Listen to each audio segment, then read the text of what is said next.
everybody. Thank you all for joining us today for our webinar about motivating teenage learners.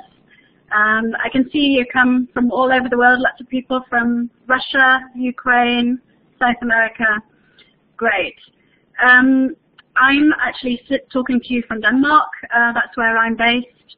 And just looking out the window, it's quite a nice day today, just for a change. Okay, otherwise it's fairly cold here in the Danish winter. Okay, first perhaps a bit of background on me. I trained as a secondary teacher of French and German, as well as English as a foreign language. And I've taught both teachers, teenagers and adults in the UK, Germany and Denmark.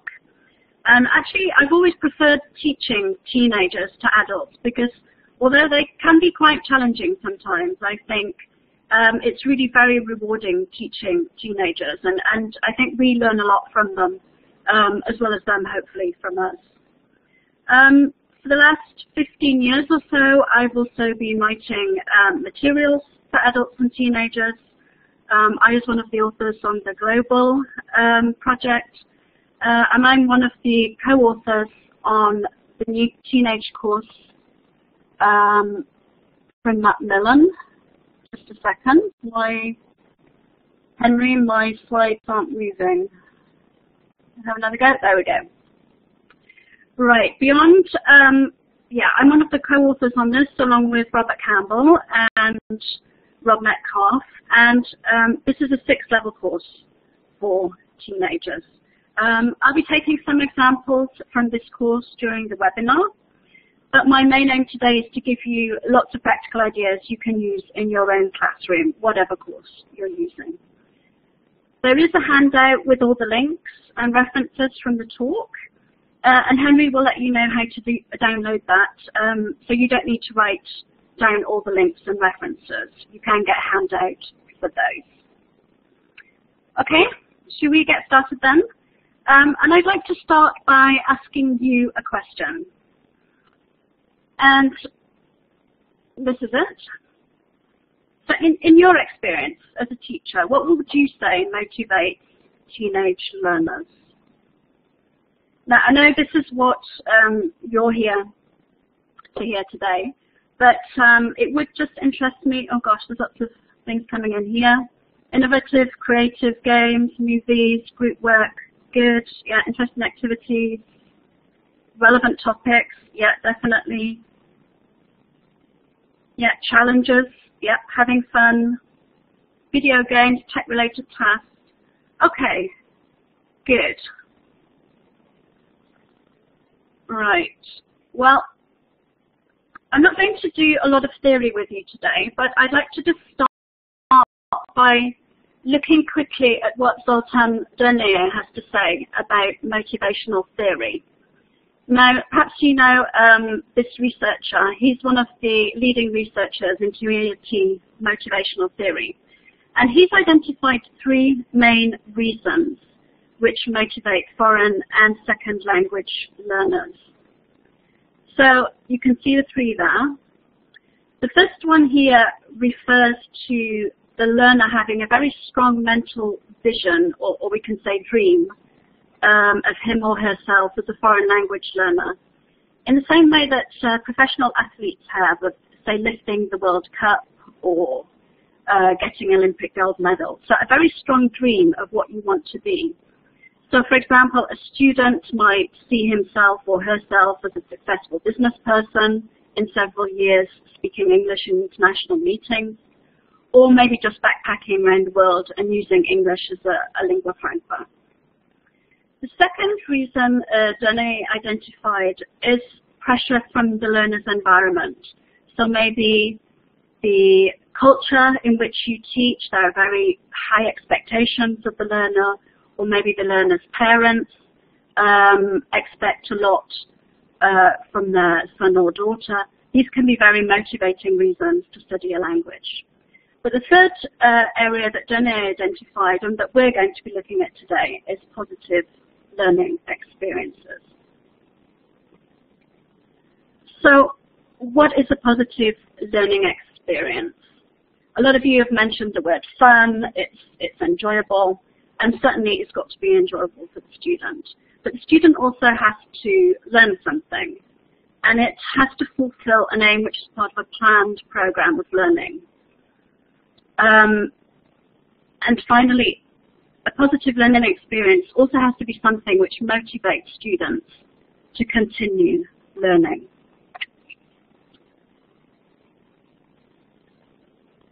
So in order to gauge whether your learning experience is actually teaching the student something, you need to set an aim. Okay, these are an example of some of the aims that we've got in Beyond in the unit on selling power, on advertising and shopping.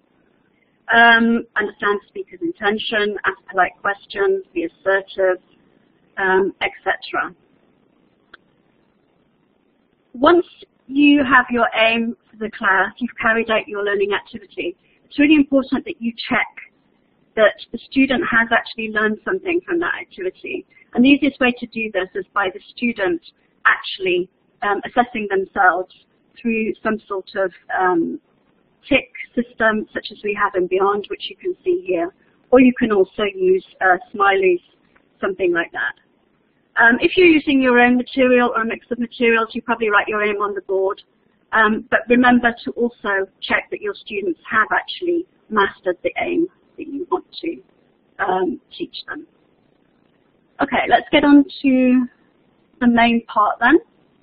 What we're going to be looking at today, we're going to look at different kinds of tasks that you can use in order to generate these positive learning experiences.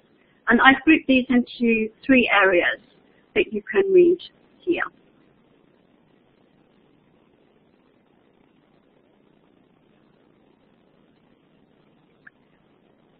So the first section I'd like to look at is motivating teenagers with meaningful communication.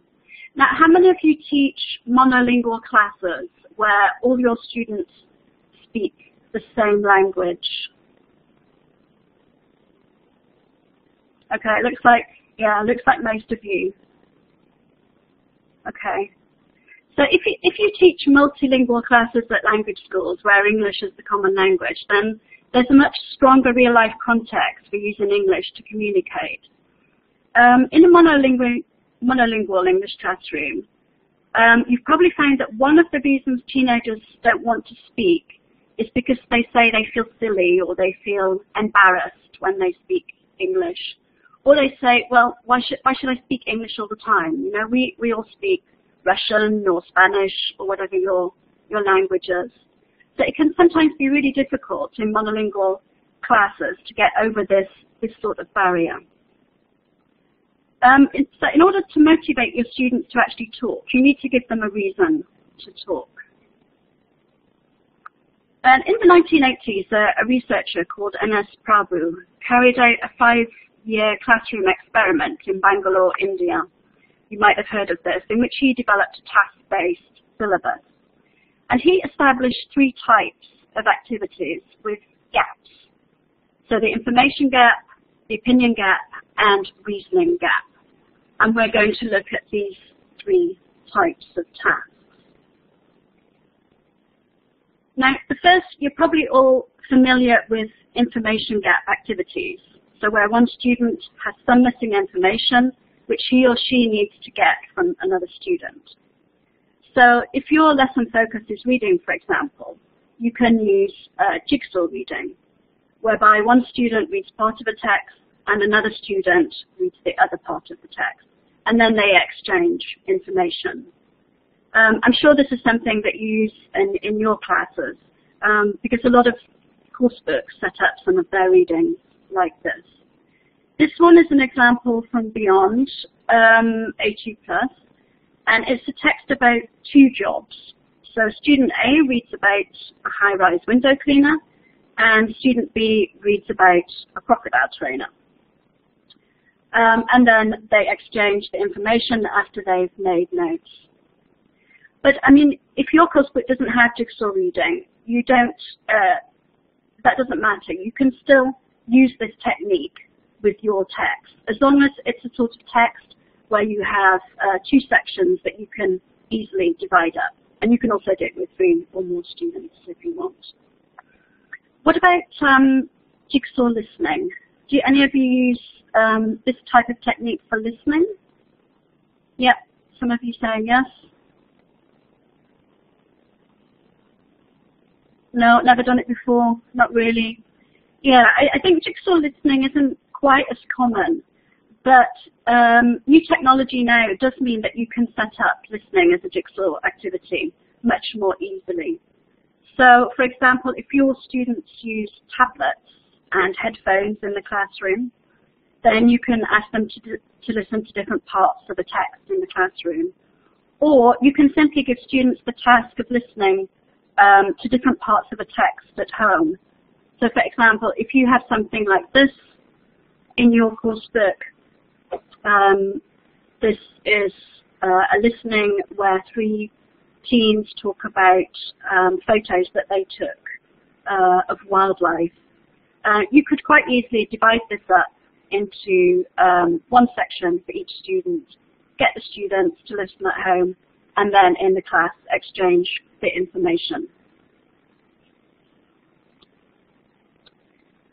You'll probably also be familiar with information gaps.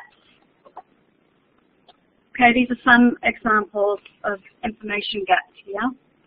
I'm not going to spend too much time on these because I think you'll probably be familiar with these types of tasks. I'm sure you have them in your course book.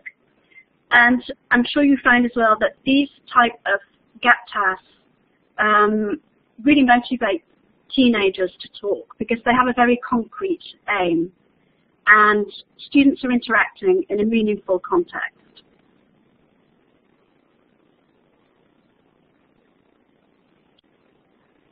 Another way that you can establish communication is to give your students an information gap, an opinion gap. And I'd like to do this one with you. An opinion gap is something that you can use when students have the same text or information. And in Beyond, we have a section after every reading and listening text called React, where students have to give their opinion or a personal reaction to something in the text. So if you look at this, it's about doodles. Look at that first exercise. Okay. I'm not going to ask you to draw a doodle now. You know what a doodle is. It's one of those little pictures that your students draw in their exercise books when they're supposed to be doing something else. But can you just tell me in your chat box, what type of doodles do you usually do? If you're sitting and waiting and you're feeling a bit bored, what sort of doodles do you do? Hearts, flowers, stars, dogs, somebody said? Okay, lots of flowers, houses. Yep. Okay. Good. Right. If your students were doing this in class, they'd read the text and learn what these doodles are supposed to say about them. But I'll just take my book now and read a couple out to you. So I've got lots of stars and flowers. Flowers actually is supposed to mean that you're kind and friendly. Stars, let's have a look if I can find that. That means a star means you're ambitious, apparently. Somebody said a dog. Don't have anything about that here. Hearts, apparently, mean you're in love. Strangely enough, or want to be in love. Okay, houses mean you want to be safe. That came up. Geometrical figures, yeah, triangles and squares, boxes mean you're organized, good at planning. Okay, and if you said faces, that shows apparently that you're a cheerful and open person. Okay, so if you were doing that in class, your students would read, find out what the text said about these doodles, and then you'd put them to work in pairs and ask them, well, what do you think? Do you agree with the explanation for your doodle from exercise 1? some of which I've just read out to you. And do doodles and handwriting really say something about people? Why or why not? Because you've set up the task so that students have done something very concrete, then it should be fairly easy for them to give their opinion using these questions. Sometimes, though,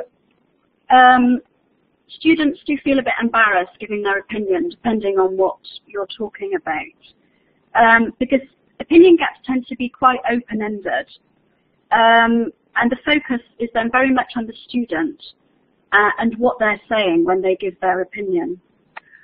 One way you can get your students to overcome embarrassment is to give them a role. For example, you can tell them that they're a famous pop star or a football player, and get them to give their opinion as that person rather than themselves. If you think your students need some sort of prop to help them give their opinion, you can try this type of task. Have you ever used these in class? This is the Johari window, or the Johari window. Okay, no, most of you don't know this.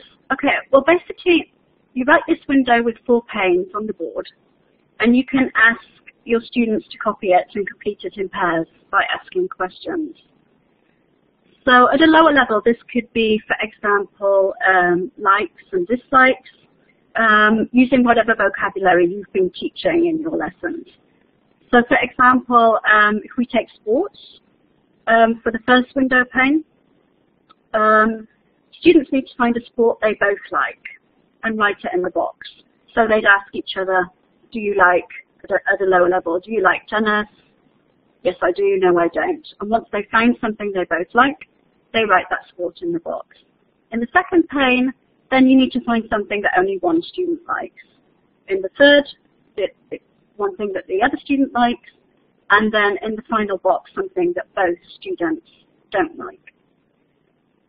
You can do this with lots of different vocabulary areas, and you can also use this Johari window as a simple information gap.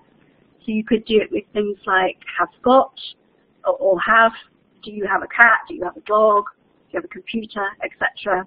Or you could do it with experiences, have you ever been skiing, have you ever eaten snake, whatever you like. It will fit lots of structures and topics. And as I said, it provides a sort of prop for students to focus on, so that the focus isn't immediately on the student and he or she doesn't feel so embarrassed. And using this type of task means that you have a more structured outcome, which helps learners to feel more secure. And this is something that I find is really important when teaching teenagers. They need to feel secure and not embarrassed about what they're doing. Right, the next set of activities I'd like to look at are reasoning gap activities. And this is where students have to infer or work out information from another set of information which they both have.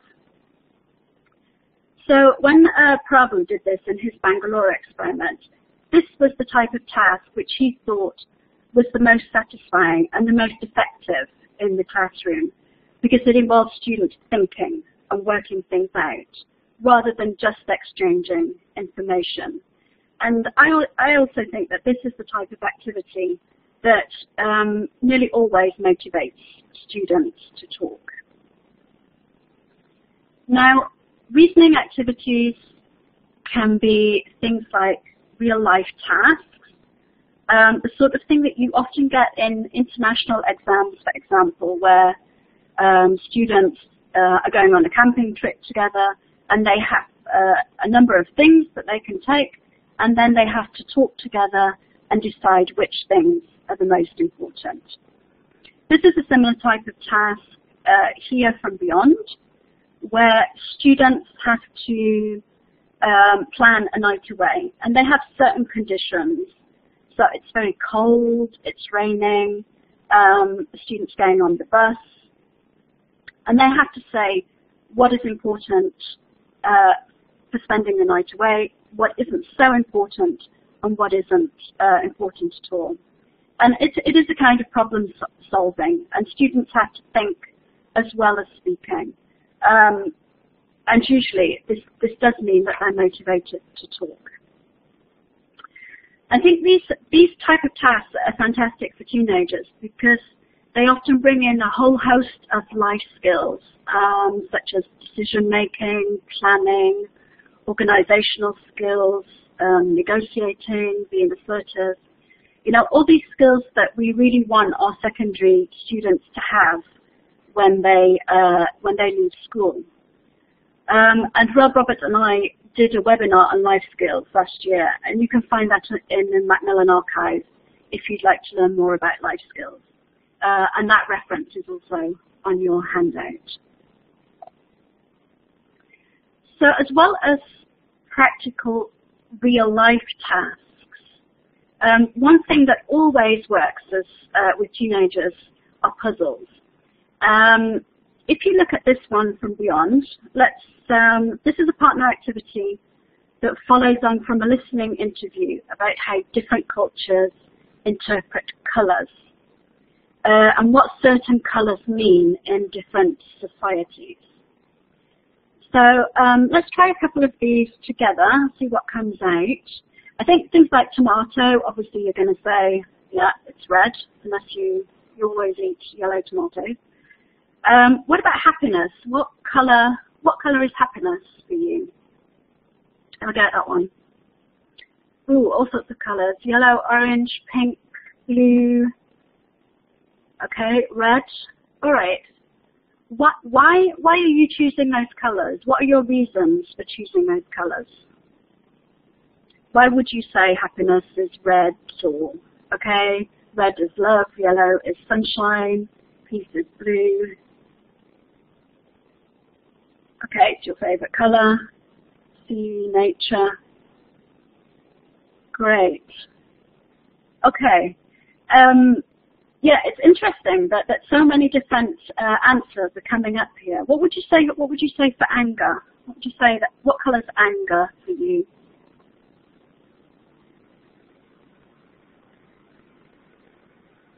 Yeah, you see, that's funny because I was expecting most people to say red, but somebody said green. There's violet. There's black, purple even. Okay, why is anger purple or brown? Yeah, what are your reasons here? A red face, yeah, people get red in the face when they're angry. Lead is red, okay. Yeah, red eyes,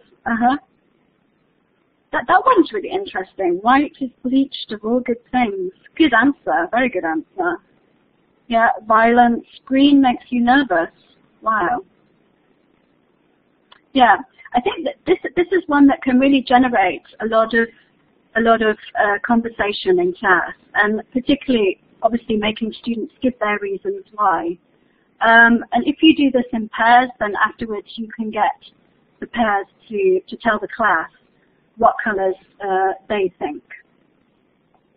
Okay, and it's interesting that even in a monolingual class with which is very culturally homogeneous, then you will get lots of different answers. Let's look at another puzzle. Okay, this is a visual puzzle, and photos are a really good source of different puzzles that you can use. This is an example of photos being used for speculation. So in this example, the language point is modals of possibility and impossibility, such as could, might, can't, must, etc. What do you think the blue one is? Yep. Okay. So the blue one's a Lego brick, and the black one is games console. Yeah, PlayStation, Xbox type console.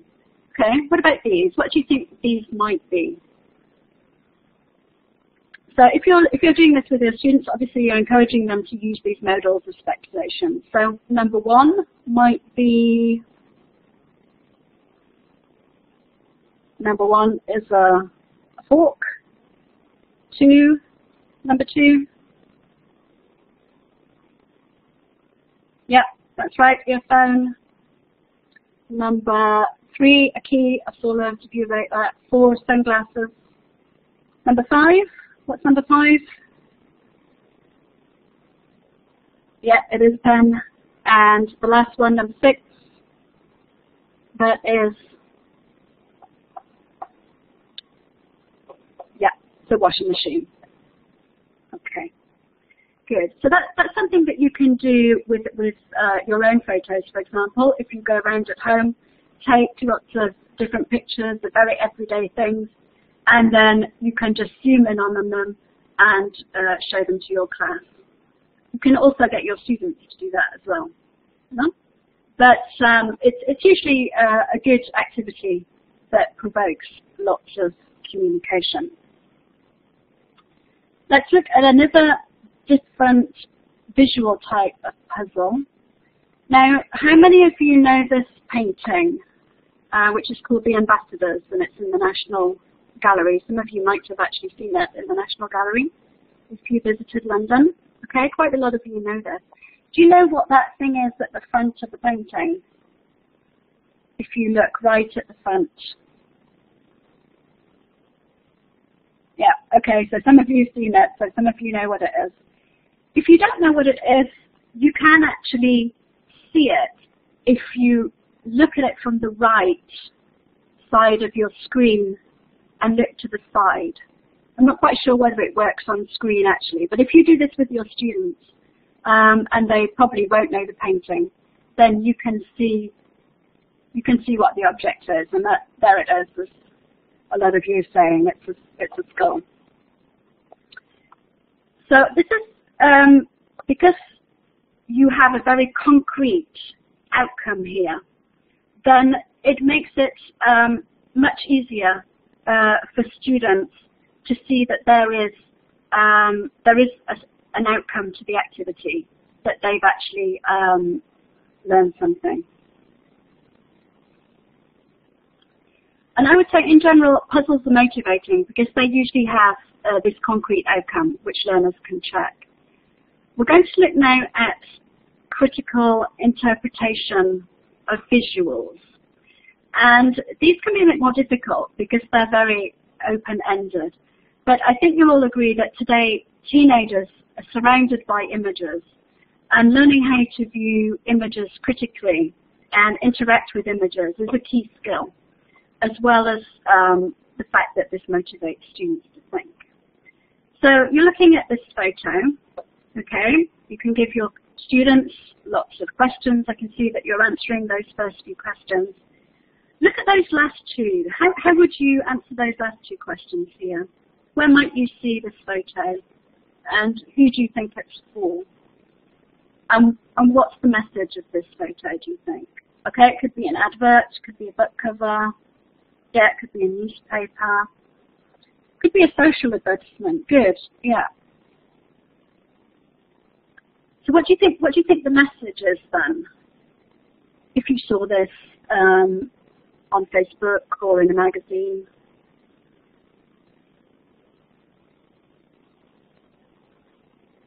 If it's an advert, what sort of advert could it be?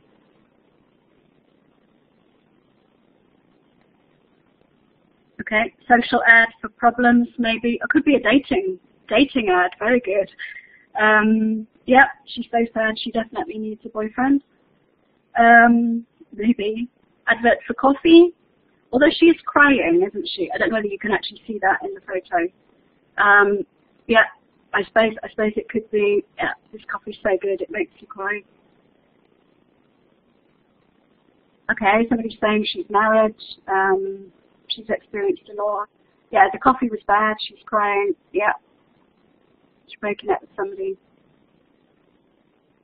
Okay, so you could give your students these sort of questions and ask them to really think about what's happening in the photo. And as I say, critically thinking as well, about who's it for and what the message is. Let me show you another photo. Right, here's another one. Okay, you could do similar type of exercise with this photo. I've chosen to show you this photo because it's taken from ELT Pics. Now, do you know this website, this source of photos? ELT Pics, this is a fantastic source of images. They're images that are taken by teachers and can be used in English language teaching under a Creative Commons license. So there are no problems with permissions. And you can use them in teaching as long as they're not for commercial purposes. You can download the photos from their Flickr site where they're organized into albums. And this one is taken from an album called Every Picture Tells a Story, And there are some fantastic photos in this album that I'm sure will motivate your students to talk about them. And the reference to ELT Pics is on your handout, as are a couple of other websites which deal with using visuals. So something like this can really provide quite a lot of material for communicating. Visuals, of course, aren't just photos, and we'll be looking at some types of visuals shortly. But just to finish this section on puzzles, let's just look at a couple of jokes. I don't know, do you use jokes in your classrooms? Not everybody likes jokes, but I like them because I think the students really like them, however bad the jokes are. And you can use them with lots of different vocabulary areas. I recently wrote a unit where I needed animal jokes at beginner level, and these are some that I found. And you can use them, for example, by getting students to match them. So what can you do when your dog eats your pencil? The answer there is E, use a pen. What's grey on the outside and white on the inside? Sorry, the other way around. What's grey on the inside and white on the outside? Yep, that's a nice sandwich. I'm actually vegetarian, but I quite like that one. What's a hamster after it's 1 year old? That's the classic. Yeah, A, 2 years old. Why are old films pandas' favourite films? C, because they're black and white. Yep. And why are cats good at video games? Yep. B, because they have 9 lives. Now, as I say, jokes, not everybody likes jokes. I quite like to use them, and I find that students do quite like trying to puzzle out what the answer is. You have to be very careful, obviously, what type of jokes you use. If they're too culturally English, for example, your students won't get them. Yeah, exactly. Somebody's written, you have to avoid puns. Exactly. Yeah. Right, I can see the clock ticking, even though I'm talking quite fast. Let's move on to a next section. So we've just looked at using meaningful communication. Let's look now at taking that further, those type of tasks that we've just looked at, and using student-generated content. Now, in a foreign language classroom, I think you often find that your learners are reluctant to participate because they don't want to make mistakes in front of their classmates. But one way in which you can really boost your students' confidence and show them that you do value their work and the students themselves, obviously as individuals, is to show them, is to use material that they've produced themselves outside the classroom. So here I'm thinking about audio-visual materials such as photos, Soundscapes, and infographics. Now, let's start with some examples of photos. I think you'll agree that most students today have a phone, and a huge collection of photos. So why not exploit that? Perhaps, for example, you've been doing places in a town, things like there is, there are. You could ask your students to bring in or send you interesting photos that they've got. They might have photos of their hometown. They might have holiday photos. This, for example, is one that my son took in Chicago. And a good task is to let students imagine that they're in the photo that one of the students in the class has taken. So, for example, let's imagine you're at the top of this big wheel. Okay? Who are you with? Who are you with at the top of the big wheel in this photo? Imagine that you're sitting there. Who are you with? Are you with a friend? Are you with, your husband, your fiance? Okay. Okay. If you're a student, you might be with your mum or your dad or brother or sister. What's the weather like here, do you think? Is it nice weather? Yeah, it's nice and sunny, warm, yeah, blue sky. Okay, now what can you see from the top of this big wheel? What do you think you can see? You're looking out over a city. What can you see? Yeah, you can maybe see mountains, skyscrapers, the whole city, cars. Yeah. You can see a river. You can see people, trees, churches. Okay, lots of things that you're coming up with here. And you can do this at the front of the class by prompting students with questions, as I did now. Or you can ask students to do this in pairs and just say, what did you see? That will obviously make it more open-ended and maybe then more suitable for higher learners, for example. Okay, here's another example. This is a really dark photo because this is one that was taken by my son. And obviously your students, when they take photos, won't be perfect, but that doesn't matter. Okay, the important thing is that your students' photos, and we're valuing their work. My son took this photo because he thought it looked very spooky. It was also in the streets in Chicago. So you could ask students, what's this house like inside? How many rooms are there? If you've been doing rooms, who lives there? What are people like that live there?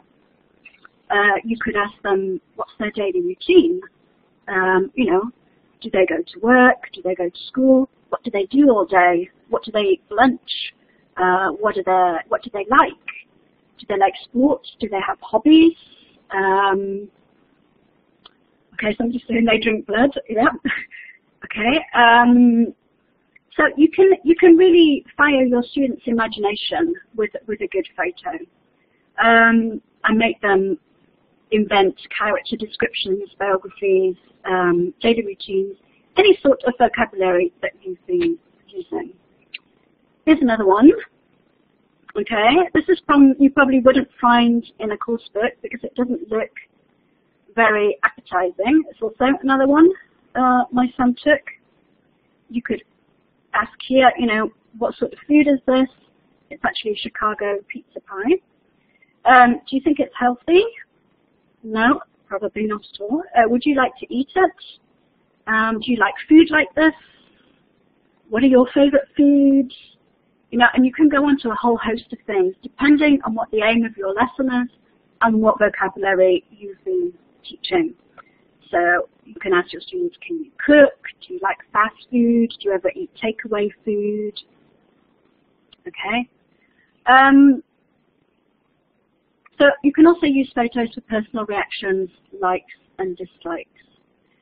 Also, you have to be careful if you use photos of people, because you don't want students making negative comments about photos of people that they bring in. If they bring in photos of their family, you don't want students saying, I don't think they look very nice, or something even worse. So if you get them to use photos of people, please make sure that you have rules in place to deal with that. Or I often find it's better if you use photos where you get students to imagine people, Or you can use something like this. Teams really like this, where they can take a photo program to distort images. Okay, you can make lots of photos really easily this way. And you can use this then to, if your students are comfortable with it, obviously, to talk about, for example, practice facial features like nose, eyes, teeth, comparatives. His nose is bigger in the second picture, it's biggest in the third. Okay, lots of language that you could use with this. The last type of photo I want to show you is speculation about what happened next or what happened before in a photo. So again, this is a completely normal photo that my son took. Your students can use any types of photos that they've got, and you can ask them to say what happened before the photo and what they think will happen next. Okay, so you can also use will, you can use maybe going to for speculation. Okay, right, I'm very conscious that time is ticking, so I'm sorry for going so fast, but I'm going to move on to Soundscapes. Now, are you all familiar with Soundscapes? Do you know what the Soundscape is? No. Basically, it's just a soundscape is a series of sounds, and you can use them to listen to and create stories in the classroom. And as I said in the last section, students are surrounded by images today, and soundscapes are a good way to introduce something for learners who like audio materials and get away from text-based or visual input. Now, this example that you can see here is from a project in Beyond, where students record several different sounds. Then they swap their sounds with other students, and those students invent a story using the new sounds. And that's quite easy to do nowadays, because students can just take their phones, at home they can slam a door and record it, etc. The one that you've got here is fairly open, but you can also give students a topic to limit it down to vocabulary that they know, or you can give students the first line of a story, which would also limit it in scope. You can use Soundscapes for controlled practice as well. So things like tenses, obviously the present progressive, play a sound, and another student says, yeah, somebody is closing the door. You can use it for past progressive, what was happening, somebody was closing the door. You can use it for vocabulary practice, school subjects, feelings, you know, somebody's singing, they're happy, morning routines, people brushing their teeth, running water in the shower. Okay, so all these things that actually students could record at home quite easily and bring into the classroom for use for language practice.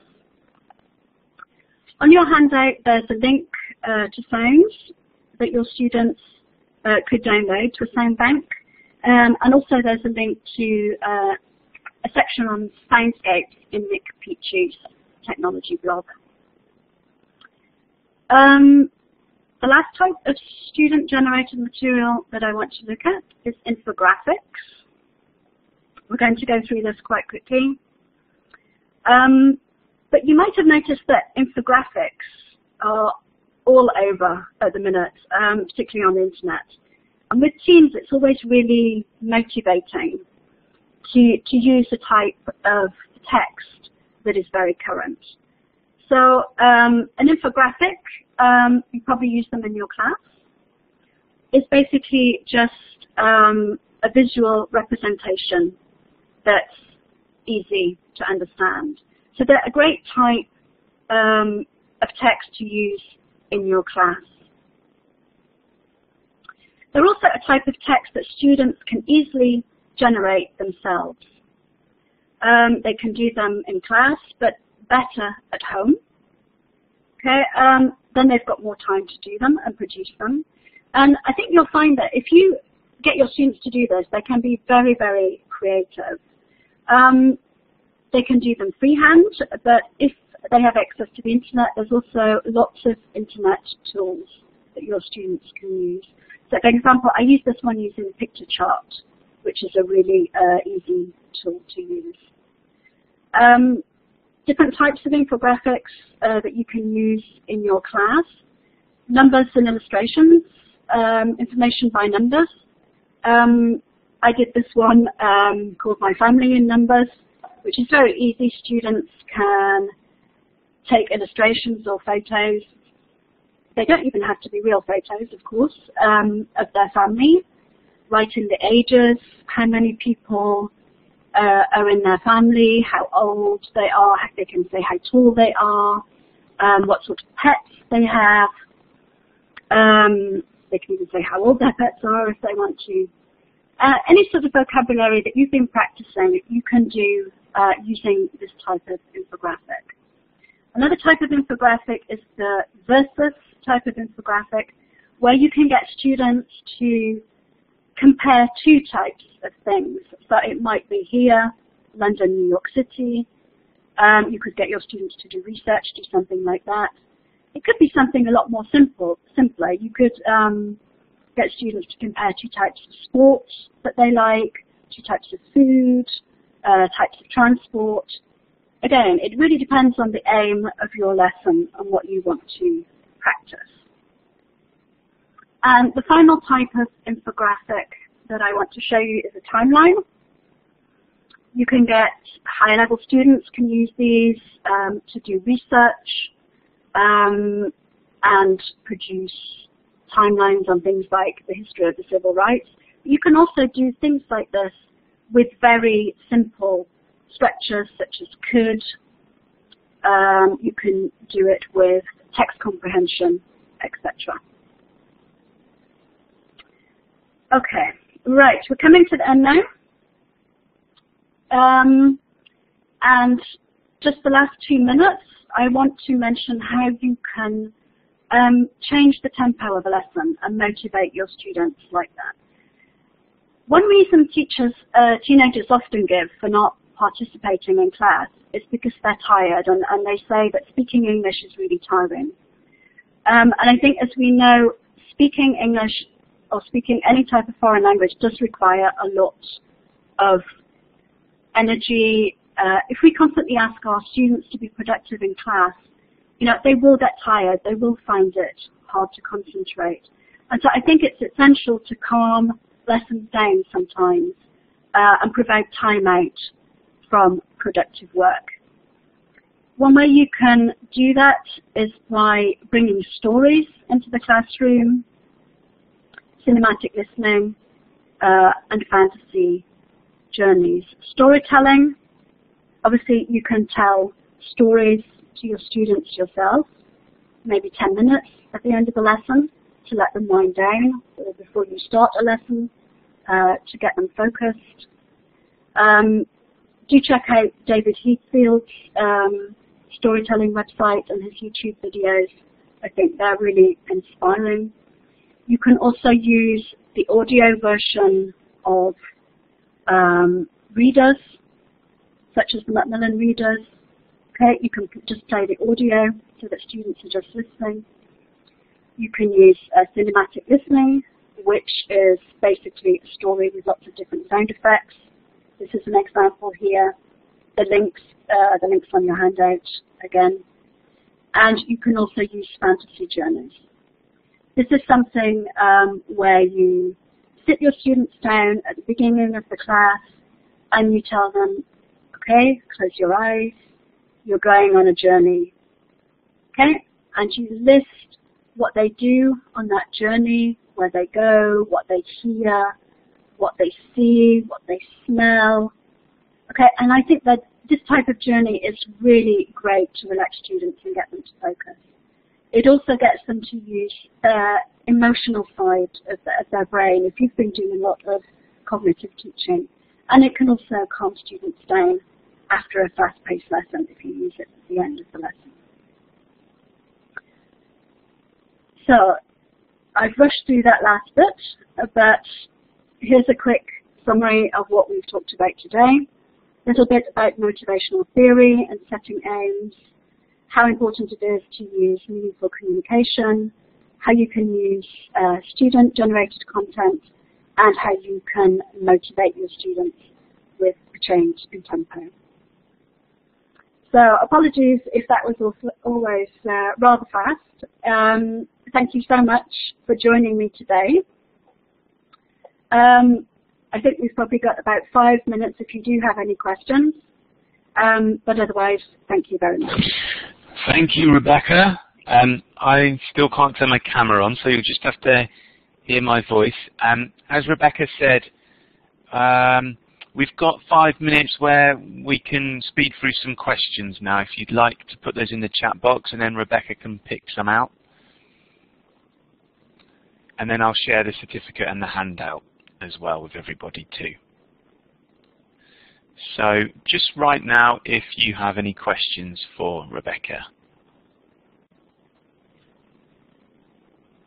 Yeah, I think a lot of people will probably have to go because I'm afraid I did go on a little bit. Not to worry. Which is fine. So I will share the handout in the chat box now for those of you that need to rush off. It's a link which you just click on and then you'll be able to print it off. So that's just gone into the chat box now. And the second link I'm going to share will be for the certificate as well. I've just posted that too. And I'm going to now put that up on the whiteboard screen as well for you. So press the record button again so we don't record this part.